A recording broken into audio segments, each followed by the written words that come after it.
Queria agradecer ao CITSEM e à organização destas oficinas a oportunidade que me está a proporcionar de apresentar o trabalho desenvolvido no meu projeto de doutoramento.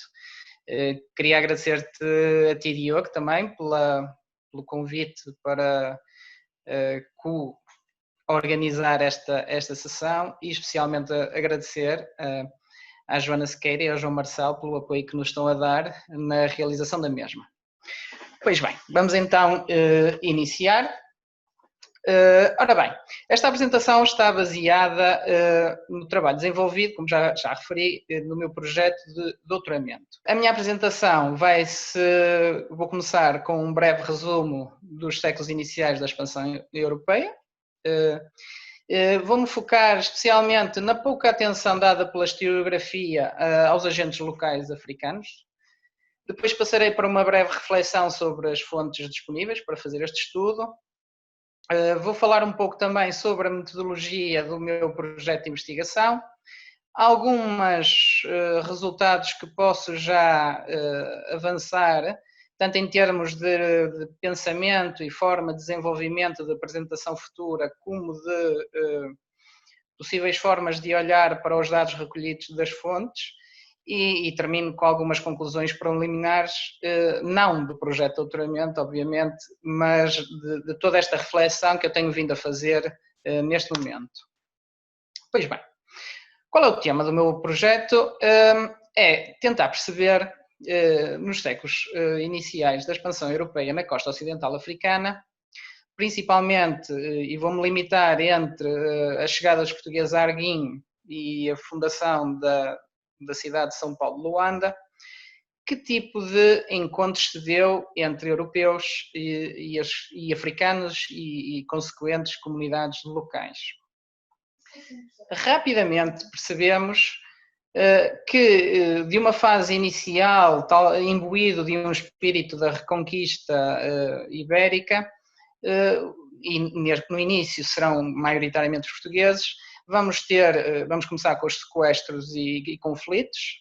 Basicamente aquilo que os portugueses já vinham fazendo na costa marroquina, digamos assim, e os marroquinos vinham a fazer nas costas portuguesas, em que os portugueses, chegando ao rio Senegal, vêm-se derrotados pelas forças locais africanas, tendo falecido nesses recontros uma série de nobres, o que acabou por ser um choque para a mentalidade portuguesa e para os poderes, digamos assim, da metrópole, nomeadamente o Infante Henrique, que rapidamente chegam à conclusão que nós, entre aspas, os portugueses não têm superioridade militar sobre as populações locais e têm que se adaptar e realizar outro tipo de, digamos assim, de intercâmbio.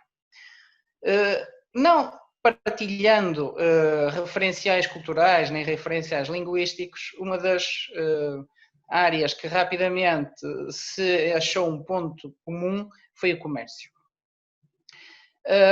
No entanto, mesmo com a evolução destes laços comerciais, os europeus nunca conseguiram retirar controlo de nenhuma área de produção das mercadorias que lhes interessavam, nomeadamente o ouro, o marfim, posteriormente os escravos, produtos vários, digamos assim, que interessavam aos europeus. E não conseguindo controlar essas áreas de produção, obrigou a que se dessem o estabelecimento de relações comerciais duradouras, tanto com comunidades locais como com mercadores que já dominavam redes comerciais existentes anteriormente à chegada dos europeus, no início os portugueses. Assim sendo, é óbvio que há uma importância fundamental dos atores locais. Os atores locais que eu já referi que não são muito estudados pela historiografia, e posso dar como exemplo os mais óbvios, os líderes e as elites locais, as mulheres, que vão ser muito importantes no assentamento dos portugueses e de outros europeus no território, através de casamentos, relações amorosas, E também outro tipo de relação, já que as mulheres eram muito importantes no comércio a retalho, digamos assim, nas comunidades locais africanas, relações com os comerciantes, os tradutores, que são muito importantes nestes, especialmente nos contactos iniciais em que não havia forma de perceber o outro lado, os guias, mas também os pilotos que conheciam bem as embocaduras dos rios, as correntes locais. Também notamos a utilização de soldados e variado tipo de relacionamento. Obviamente que destas relações comerciais iniciais, com o tempo, vamos ver e verificar que se vai evoluir para relações diplomáticas e culturais, pondo eu dentro destas relações culturais a questão da religião. Pois bem, quais são as fontes que nós temos disponíveis para estudar estes 2 séculos iniciais? Vou dar só um exemplo de cada um dos tipos. Temos as crónicas régias, sendo que talvez o mais conhecido a crónica da conquista da Guiné de Gomes e Anas de Zurara, embora haja muitas outras. Temos também outro grande corpo de fontes disponíveis, que é a literatura de viagens, em que eu incluo dentro desta literatura de viagem todo o tipo de relatos, descrições, roteiros, cartas, em que talvez outro grande exemplo é as viagens do Luís de Cadamosto e Pedro de Sintra.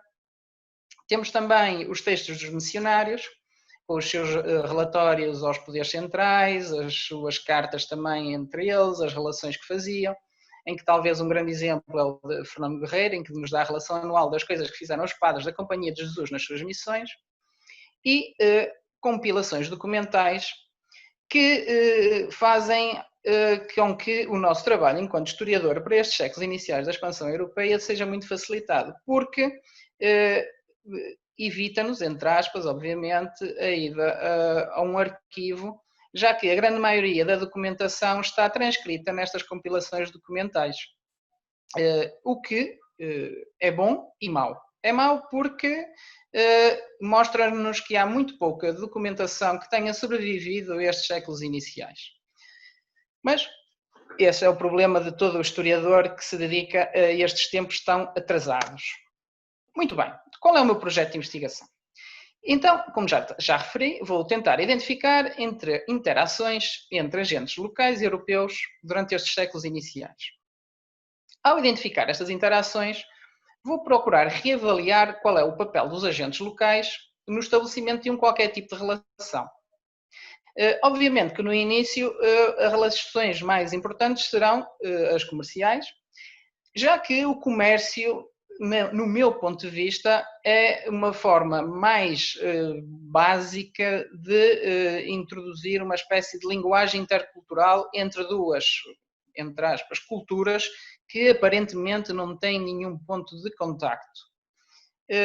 Depois, havendo comércio, é fundamental que, para ele se decorrer durante o tempo, que existam mecanismos de cooperação e confiança. Existindo esses mecanismos de cooperação e confiança, nós podemos ver se existe ou não o estabelecimento de redes comerciais. Consoante os níveis de cooperação e confiança, obviamente que nós vamos ter, espelhado depois no território, padrões de assentamento, ou seja, onde os portugueses teriam melhor relação, vamos encontrar maiores assentamentos de portugueses. Também permitirão uma melhor ou maior exploração do espaço geográfico, digamos assim. E onde também os europeus, portugueses, se sentem mais à vontade, vemos também que existe um maior esforço de missionação. E o que é que estes níveis de confiança também nos poderão dar? Ou seja, na minha análise inicial, são as percepções de alteridade. Será que um português europeu, confiando ou tenha mais confiança numa determinada comunidade ou num determinado agente, um comerciante, um rei, vai ver de uma forma mais positiva essa comunidade em relação a outra a qual ele não tem tanta confiança para interagir? Ou seja, será que os níveis de confiança vão influenciar nas percepções da autoridade que depois serão refletidas em estereótipos de condicionamento cultural, ou seja, explicitando melhor, onde o português / europeu consegue chegar, ele imagina que essas comunidades são mais avançadas e aquelas onde ele não consegue chegar serão comunidades mais bárbaras, digamos assim. E então, o passo seguinte será tentar perceber ou fundamentar se a confiança ou desconfiança será a base dos estereótipos modernos. Obviamente que isto são as minhas premissas iniciais de investigação. Se eu vou conseguir, no final de todo este projeto, responder satisfatoriamente a estas questões, será outra história. A minha metodologia é relativamente simples.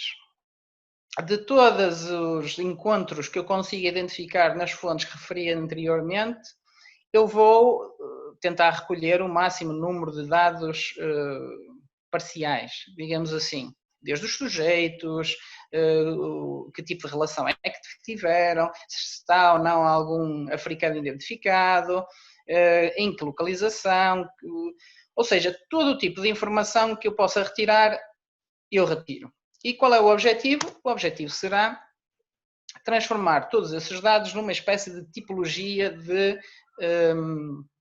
de encontros, digamos assim.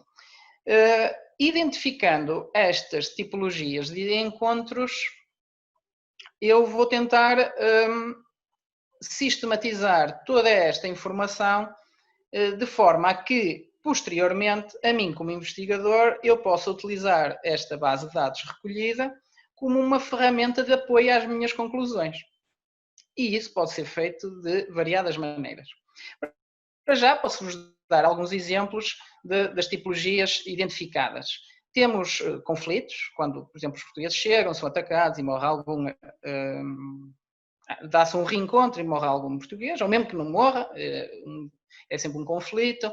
Os sequestros, em que nas fontes temos identificados que os portugueses chegam, ou os europeus chegam a um local e raptam alguém para trazer de volta, normalmente para depois serem vendidos como escravos, ou para serem educados de volta na metrópole e serem utilizados em viagens subsequentes como tradutores. Traições, em que portugueses, africanos, europeus chegam a determinada altura a pensar que vão ser bem recebidos pelas populações locais e não são, e vice-versa. Transações comerciais é quando os europeus chegam a um determinado local na costa e dá-se uma transação simples.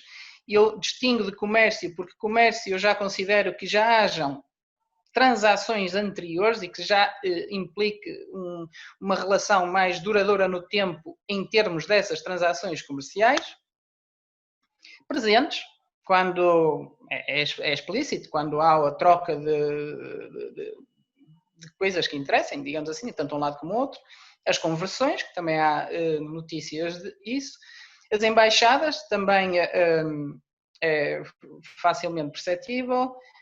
Alianças militares, normalmente nós temos referências a que os líderes locais africanos utilizam tropas portuguesas num conflito qualquer local, ou até utilizam mercenários portugueses que incorporam nas suas próprias forças, e o típico acordo de paz, quando toda esta confiança já evolui para que seja possível esta forma de relação diplomática mais tranquila, digamos assim.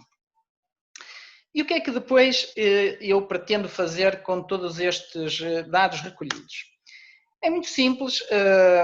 O meu objetivo será depois criar um site na internet em que eu possa carregar a minha base de dados e disponibilizar a todos os outros investigadores, em que possa essa base de dados ser estudada de uma forma estatística, com gráficos, tabelas e tudo mais, mas que também permita demonstrar a informação de uma forma fácil, visual e acessível a todos. E aqui estou-vos a apresentar um pequeno simulação de que como a partir dos ícones que eu atribuí atrás, a partir dos encontros, eu depois posso-os posicionar no espaço geográfico e consoante, por exemplo, eu aqui faço uma simulação entre 1436 e 1536 e que as pessoas rapidamente podem perceber como é que ao longo da costa ocidental africana este tipo de encontros entre Europa e África se vão materializando, digamos assim. Qual é a grande vantagem deste tipo de simulação? É aquilo que eu já referi, é de uma forma fácil, escorreita e imediata, as pessoas conseguem perceber o que é que aconteceu no terreno, digamos assim, sem ser preciso, entre aspas, ir ler as fontes. Outro dos grandes objetivos deste site será tornar esta base contributiva alargada, ou seja, qualquer investigador que se preocupe com este tipo de encontros, digamos assim, e mediante preenchimento, lá está, de uma ficha inicial de dados, pode contribuir para esta base de dados. E com esta, digamos assim, alimentação de dados, as conclusões que possivelmente poderão ser tiradas posteriormente serão muito mais robustas. Ou seja, o site será uma ferramenta à análise depois às conclusões dos historiadores. Outro exemplo que eu posso já avançar é que nós temos claramente, desde o início, vendo as fontes, podemos começar a perceber que há formas diferentes entre os dois lados da equação. Eu vou apresentar aqui dois exemplos de dois diagramas de fluxo de desencontros, em que, por exemplo, do lado europeu nós temos, há um contacto, numa praia, numa enseada, em qualquer sítio. Depois, normalmente, o que é que acontece? Há um conflito, ou seja, quando há a tentativa de contacto, se há um conflito, normalmente os europeus seguem viagem.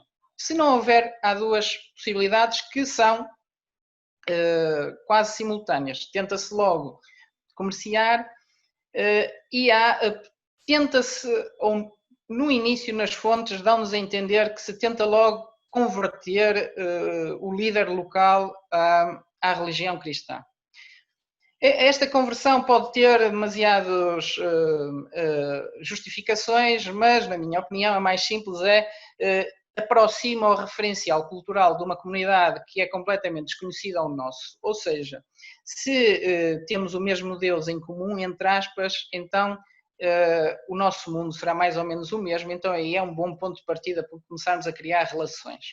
Normalmente, se existe essa conversão, vai-se tentar instituir uma embaixada e essa embaixada, posteriormente, poderá dar 3 resultados simultâneos ou só um de cada vez, que é o assentamento de cidadãos europeus nas comunidades locais, uma aliança militar ou a construção de uma feitoria-fortaleza. Os africanos é um bocadinho diferente. Normalmente, após o contacto inicial, eles estão à espera de um presente. Se não existe esse presente, ou essa troca recíproca, que pode dar origem a duas coisas. Ou eles o africano regressa, não está interessado num contacto posterior com os europeus, ou dá-se uma transação comercial momentânea e não se prolonga muito mais a relação no espaço e no tempo.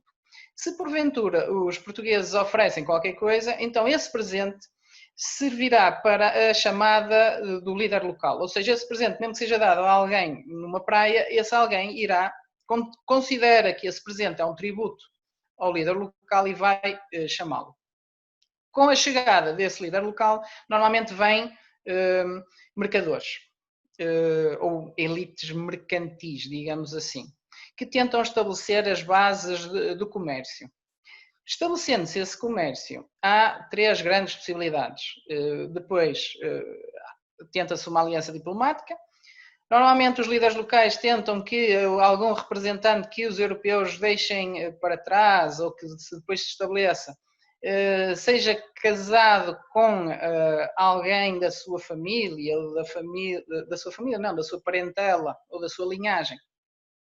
ou que esse alguém fique sob sua proteção, é a questão do senhorio, e tentam-se estabelecer acordos comerciais. E todos, o que é curioso é que de todos os acordos comerciais que me apareceram, e mesmo a própria historiografia refere, que nenhuma transação comercial a partir desse momento podia ser efetuada pelos europeus se não houvesse um pagamento inicial de um tributo sequer para que os navios pudessem atracar, digamos assim, no espaço desse líder. O que contradiz também muito de uma certa historiografia ou alguns historiadores que referem que os europeus dominavam os espaços em que eles tentavam estabelecer o comércio. Para terminar, só referir que eu pretendo atualizar estas perspectivas entre as relações entre a África e a Europa. Lá está, como já referi, estudar as interações de qualquer tipo de interação e qualquer relação de longa duração, especialmente as comerciais, porque imagino eu, ou espero eu, que sejam aquelas que me permitem, desde o início, estudar a relação entre a Europa e essa comunidade local. Compreender de que maneira esses agentes locais influenciaram o estabelecimento desses mecanismos de relacionamento, em todas as dimensões. Depois, criar um modelo que me permita analisar todo o tipo de tipologias de relações, nestes contextos multiculturais. Depois, no final, depois de ter este modelo definido, analisar as conclusões do modelo relativamente ao contexto histórico, político, social, económico e cultural que já está explanado na historiografia. E, finalmente, criar as ferramentas para integrar numa opção futura os resultados deste projeto de investigação numa base contributiva mais alargada, a tal site de internet que incorpora a base de dados, a minha, e que, num futuro ideal, incorporar as bases de dados de todos os investigadores de todos os lugares do mundo que se interessem pelo mesmo tipo de encontros que eu me interessei. Agradeço a vossa atenção.